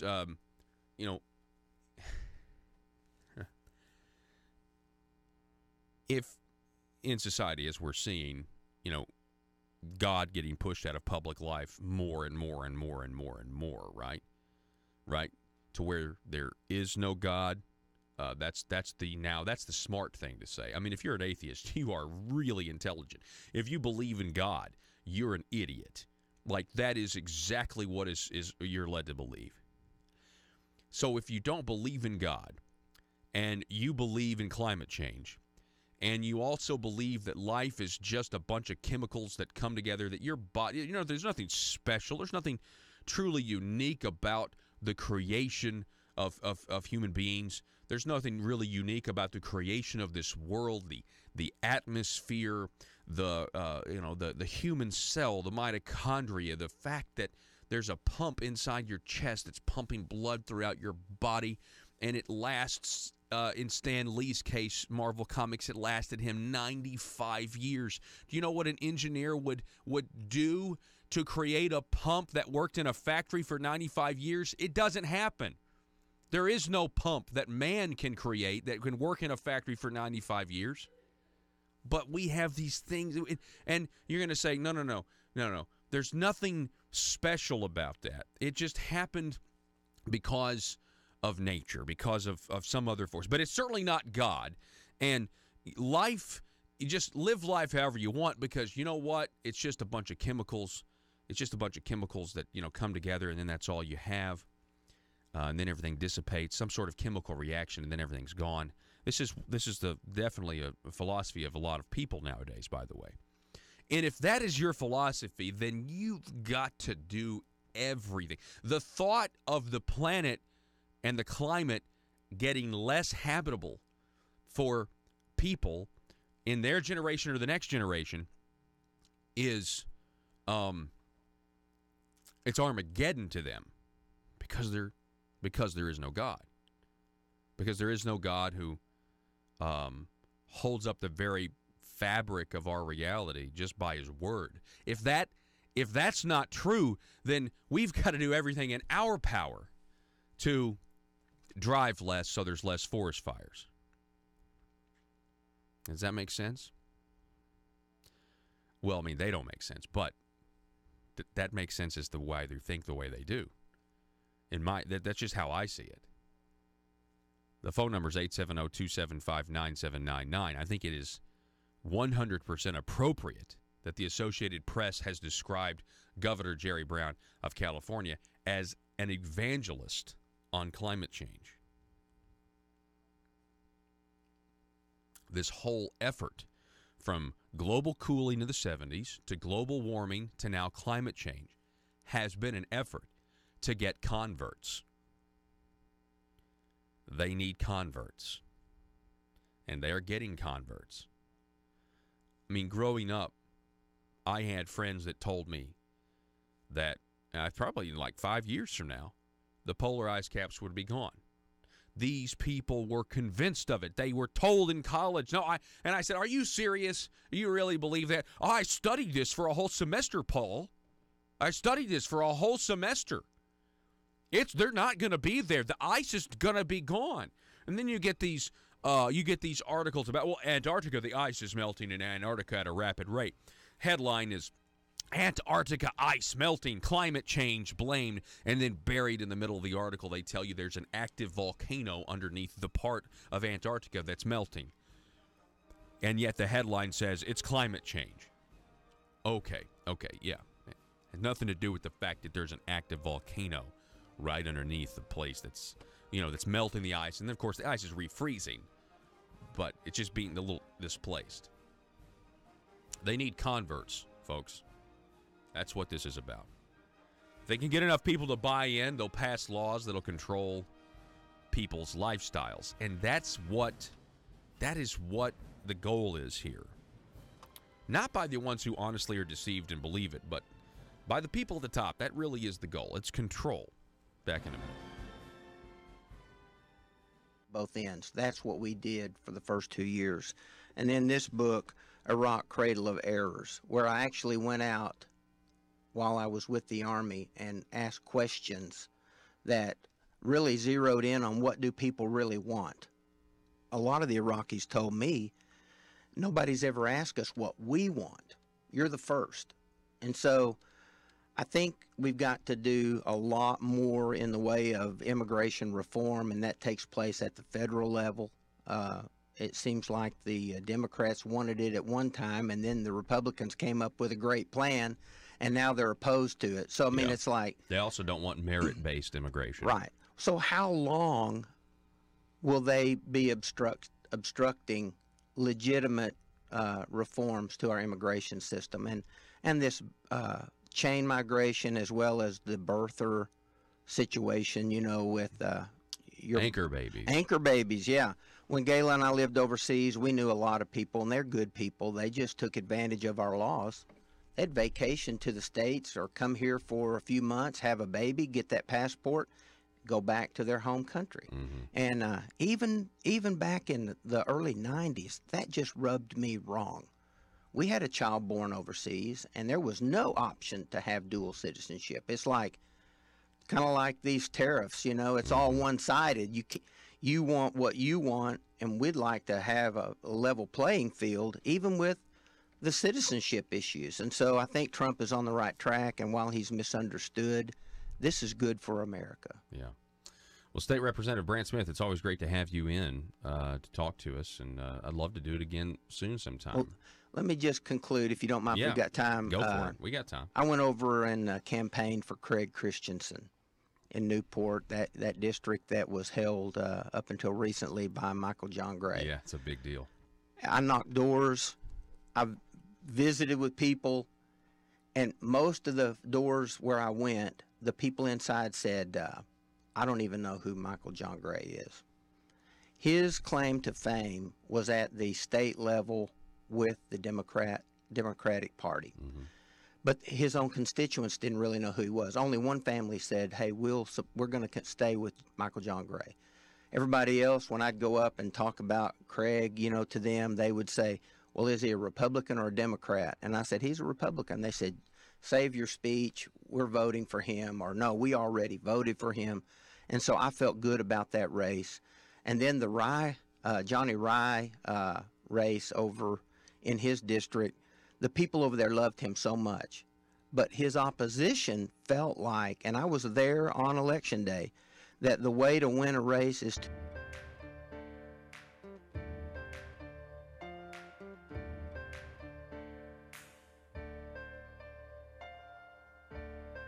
Bringing you your daily dose of truth. It's Conduit News Radio with Paul Harrell.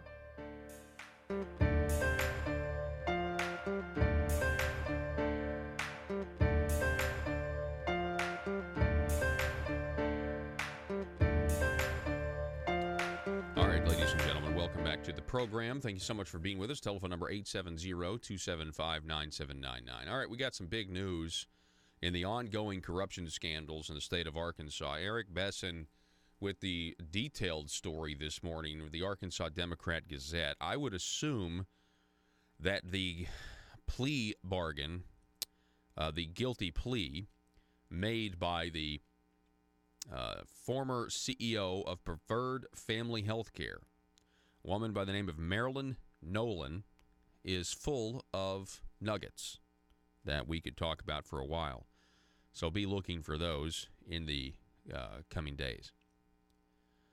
Marilyn Nolan, the former CEO of Preferred Family Healthcare, pled guilty to one count of conspiracy in federal court, according to records. Preferred Family Healthcare, folks, is the organization in Missouri that's at the center of Arkansas corruption because they've been bribing Arkansas officials for years now. Eric Besson writes, Marilyn Nolan admits working with other company executives and political lobbyists to bribe Arkansas lawmakers to influence legislation and state rulemaking to boost company profits.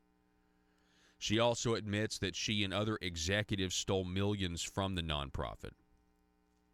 So far, this is big news because them clipping Marilyn Nolan would be that's the highest person in this organization that they've gotten. She only faces 5 years. According to this plea, she only faces up to 5 years, and she was personally paid $4.1 million. I think she's going to have to pay that back, though. 2 others, remember, we have 2 others that have pled guilty here. The former chief clinical officer, Keith Noble, and the company's Arkansas regional executive and former lobbyist Milton Rusty Cranford. Also, you got to remember you Google.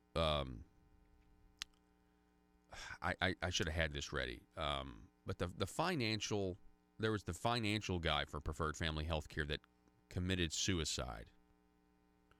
I can't remember what his name was, but Preferred Family Healthcare and suicide should probably get you the results. I'd like to know his name because I want to remind everybody that, if you talk to people, let's just be real here.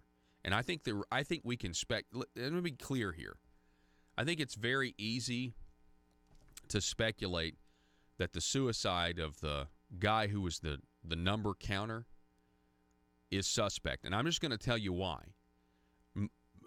The government says that Milty Rusty Cranford tried to kill a guy in New Jersey, was trying to have him killed by hiring a contract killer to go to New Jersey and kill a lobbyist by the name of Don Jones, who also pled guilty almost a year ago.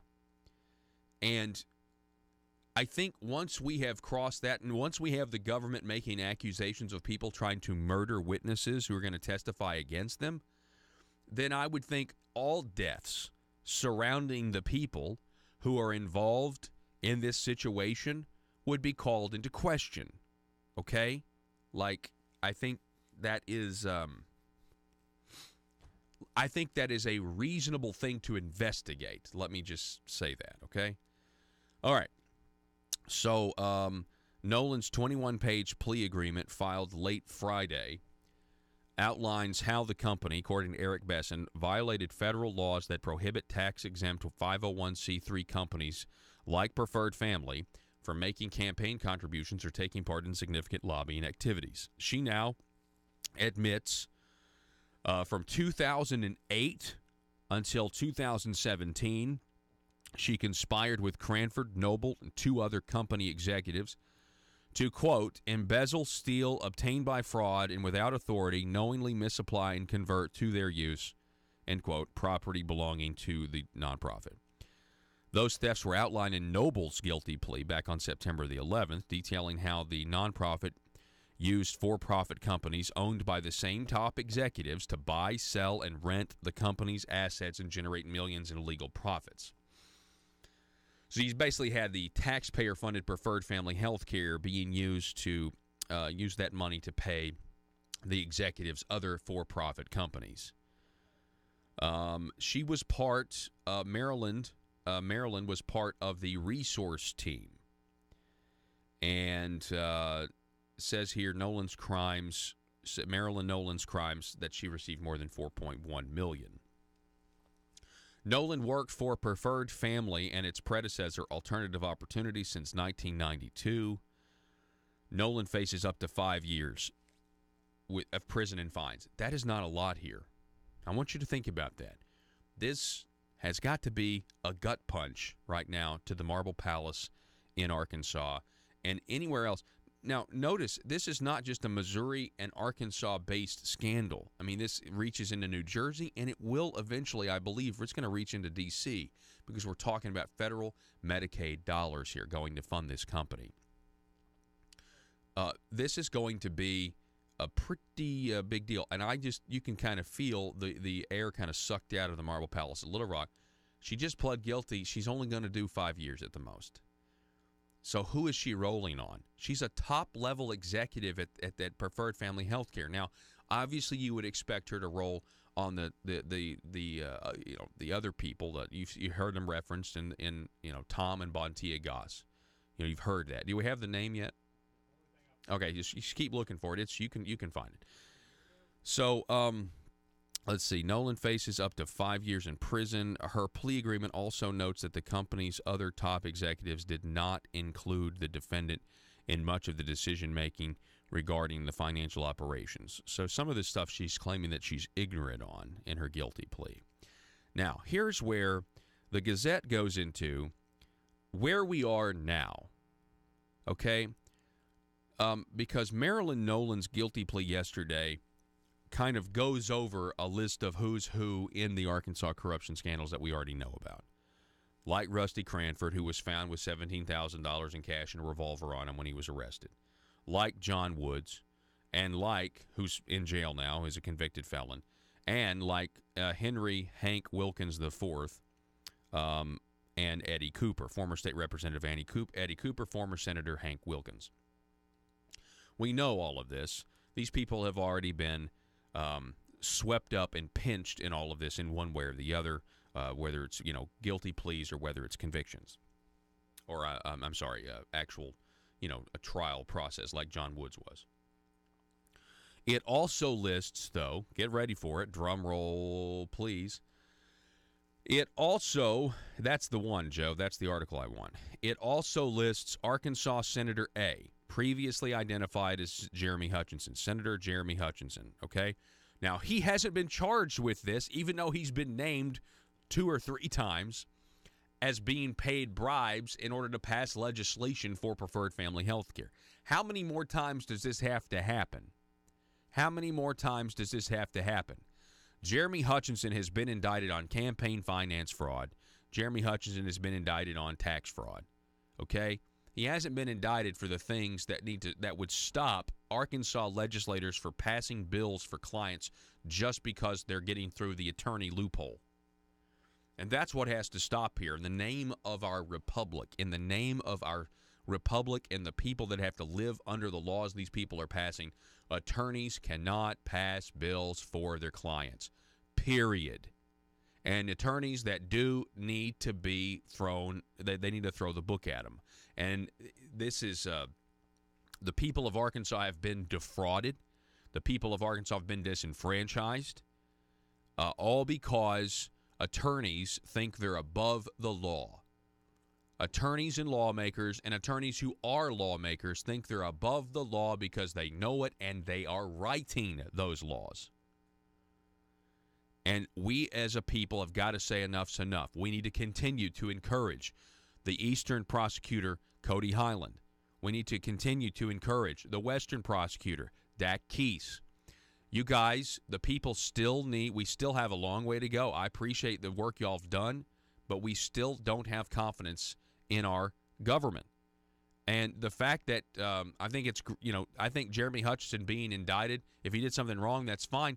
But the fact that he has not been indicted for taking money for preferred family health care to pass bills for the clients, when we have people pleading guilty to this in Missouri, not 1 but 2. Now we have Marilyn Nolan, who's saying Arkansas Senator A got money, and we also have Rusty Cranford, who has said he gave Senator A $500,000 in bribes to pass legislation. Listen, at some point, people are going to start scratching their heads here. They're going to start thinking, where is justice? Where is justice? Does justice not apply to people who have certain last names? If your last name is Hutchinson and your uncle is the governor and your dad's a former senator, does justice not apply to you because of who your last name is? Now, the American people have seen this. We know that justice doesn't apply to Hillary Clinton because her last name is Clinton. We know she can sell our uranium to secretly give Iran nuclear bases or nuclear facilities in Syria that nobody wants to talk about, right? We can follow the dots with the Clinton cash and Peter Schweitzer's book, but there's no justice because her last name is Clinton. Is the same thing true with other political families? These are honest questions. And I'm just telling you, right now, the American people don't have a lot of confidence in the FBI because of what happened, because of what we've witnessed. Let's not let that happen here in Arkansas. And so I would just encourage I would encourage the prosecutors and obviously the rank and file people of the FBI. I still have confidence in the rank and file of the FBI. You guys are doing great work. You guys know what you're doing. You're pursuing these leads, and that's good. How many more times am I going to have to read in guilty pleas about Senator A? And everybody knows Senator A is Jeremy Hutchinson. How many more times is that going to happen before something happens? That's the question people are starting to ask now. It also accuses two other, and I want to really focus on this for a second. This part of the article drove me nuts. It accuses two other company executives, Chief Financial Officer and Person 1, identified previously as Tom Goss, the Chief Operating Officer. Person 2 identified as Tom Goss's wife, Bontia Goss. They have not been charged, but you can assume that charges are forthcoming now that they got the CEO to roll. In response to Arkansas Democrat Gazette questions, attorneys for the Gosses issued this statement that denies wrongdoing. Oh, by the way, I want to remind you that at least at one time, the attorneys for the Gosses were the same attorneys representing the Arkansas Bureau of Legislative Research and complying with FBI requests for legislators' emails. And the Arkansas Legislative Council let it happen. They let the Bureau of Legislative Research hire counsel that's the same counsel as Tom and Bontia Goss. How did that happen when the sole purpose of hiring them was to comply or deal with, really stonewall, the FBI's request of government emails? Only in Arkansas. Only in Arkansas. This is the attorney for the Gosses' statement. Think about this for a second. In the context of what they're being accused of doing, this is how they start their statement. Quote, people with intellectual developmental disabilities, mental illness, behavioral and substance abuse disorders, and disabled veterans are among the most vulnerable in our community because they are unable to speak up or out for what they need. While serving as executives of a progressive and innovative healthcare organization that represented an underserved client base, it was our mission to constantly champion the interests of these clients. We maintain our belief that our actions were within the bounds of the law, motivated by protecting the interests of the clients we served. At no time have we been a part of any criminal conspiracy and vehemently deny any allegations to the contrary. End quote. That is offensive. Is that not offensive? Why not start out, and I know they're lawyers that crafted this statement, obviously, but I don't think they realize just how offensive this is. It'd be one thing if you led with the second paragraph, we maintain our belief that our actions were within the bounds of the law. All right, fine. Every attorney's going to say that. That's fine, okay? But you start your statement trying to praise the organization and the work that your organization's done when it is now, without a doubt, it's now proven that your organization has been bribing Arkansas legislators. And so you start out by using our veterans as a way to draw sympathy. Oh, we've taken care of disabled veterans. We've taken care of people with mental illness, with disabilities, with substance abuse disorders. Are you kidding me? Really? That's what you're going to say? Well, we stole from the taxpayer, but we helped some people too. I mean, we enriched ourselves and we're very, very, very wealthy, and we also, we did some good. We veterans. Hello. It's about the veterans. How offensive is this statement? What kind of denial? Again, I know it's written by an attorney representing them, but my goodness, have just a little bit of social awareness, of societal awareness about what you're talking about here. Quit trying to pretend your clients are innocent. Maybe you should start talking about getting the best deal that you can for them at this point.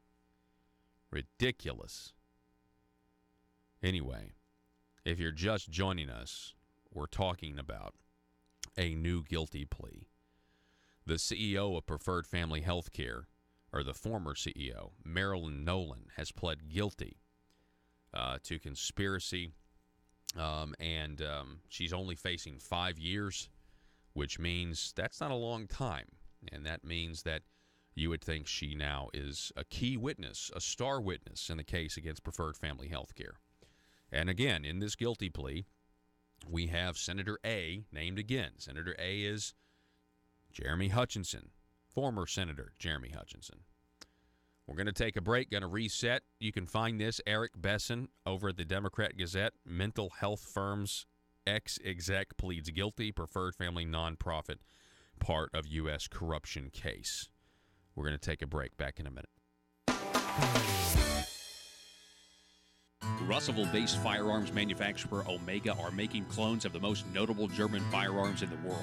These delayed rotor-lock firearms have been and are currently used by law enforcement and military worldwide. At Omega, they manufacture their guns right here in Arkansas and produce the best reproduction in the marketplace that comes with a complete 5-year warranty. At Omega, they take firearm manufacturing seriously and offer discounts to active and retired law enforcement. Whether you're using Omega firearms to defend the public, defend your family, or for target practice, Omega has your back. For pricing, go to omega-guns.com. That's omega-guns.com.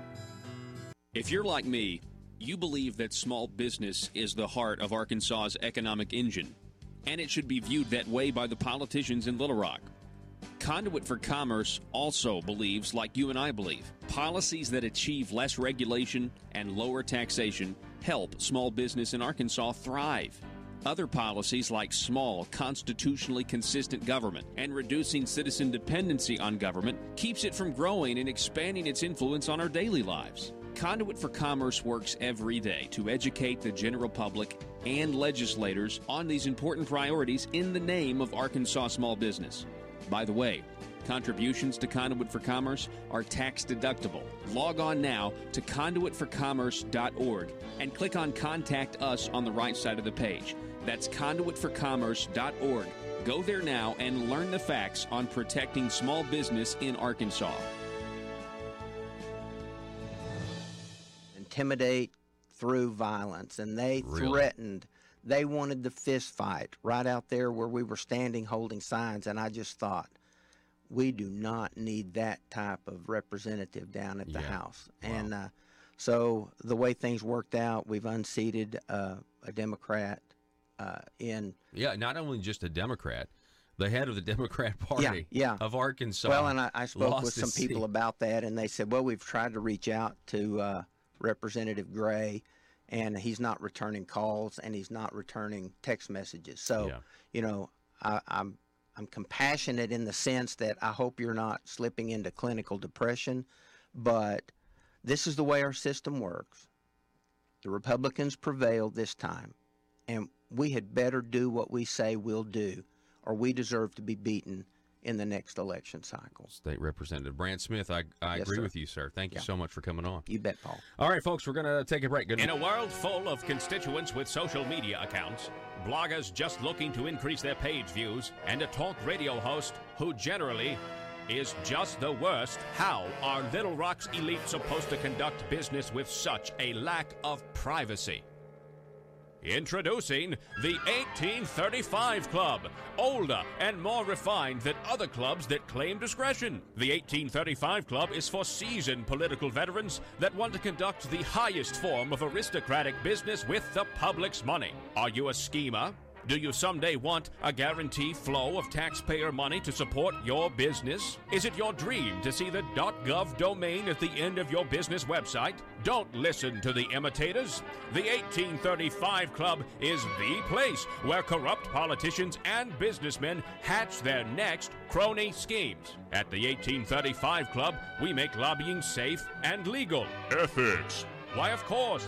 All business is done in an ethical manner. Just look for the sign above the door that reads, loophole. Are you tired of the Capitol Police restricting your access to the roof after a perfectly good night of drinking? The 1835 Club has libations and a perfectly good roof. Other crony clubs that promise discretion try to lure you in by advertising bars made out of aeroplanes. Well, at the 1835 Club, instead of an airplane fuselage, we've got a space shuttle. No, not a bar. We've got an actual space shuttle that makes a daily run to the moon so members of the 1835 Club can have some real privacy away from the bloggers and taxpayers. Are you an Arkansas aristocrat?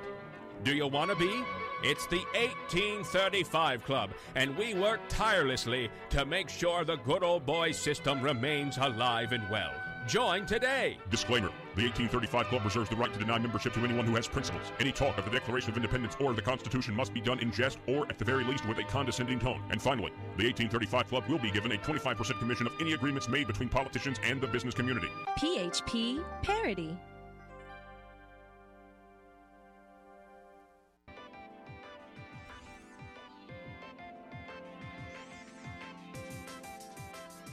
Conduit News Radio with Paul Harrell is building a liberty machine. Find out more at conduitnews.com. All right, so we're still. I'm still watching this Florida situation. See my comments from last hour on the Florida situation towards the end of the last hour. We have the Guardian, British newspaper, the Guardian. Across the pond. The headline here, alarm over talks, sorry about this, folks, alarm over talks to implant UK employees with microchips. This time on the program, yesterday, we were talking with State Representative Stephen Meeks. One of the things he said was on the Technology Committee, they want to look into if there is something the government needs to do to maybe get out in front of businesses attempting to require employees to put chips inside their bodies. Britain's biggest employer organization and main trade union body have sounded the alarm over the prospect of British companies implanting staff with microchips to improve security. UK firm Biotech, which offers the implants, good grief. Isn't that the best name for a company that wants to integrate technology with biology, biotech, which offers the implants to businesses and individuals, has already fitted 150 implants in the UK. The tiny chips, so they're tiny implants. That's a new thing. Normally, when you think of implants, you don't think of them being tiny. The tiny implants, the chips, implanted in the flesh between the thumb and the forefinger, are similar to those for pets. They enable people to open their front door, access their office, or start their car with a wave of their hand, and can also store medical data. Yep. When I read that, I think to myself of all of the amazing convenience that could be realized from this. But then I also think, well, what if you get accustomed to it and then an EMP goes off? Or what if somebody decides to lock you out of your house?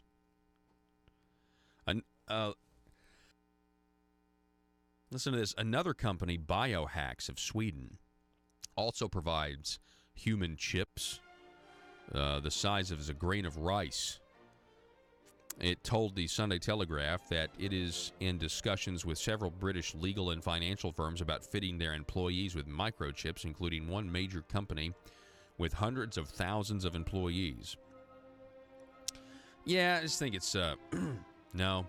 All right, I'm on board with the cell phone. I got the cell phone. I carry the little computer. Okay, if you can't track me, if this form of tracking my every move is not good enough, then you can just go jump in the Atlantic Ocean. So, I'm not buying. I can't do it. I'm not gonna do it. We got to say no. We got to say no to the chips. Say no to the chips. When all the chips are on the table, got to say no to the chips. All right, Arkansas, you guys have a great day, and I'll see you tomorrow. Be safe.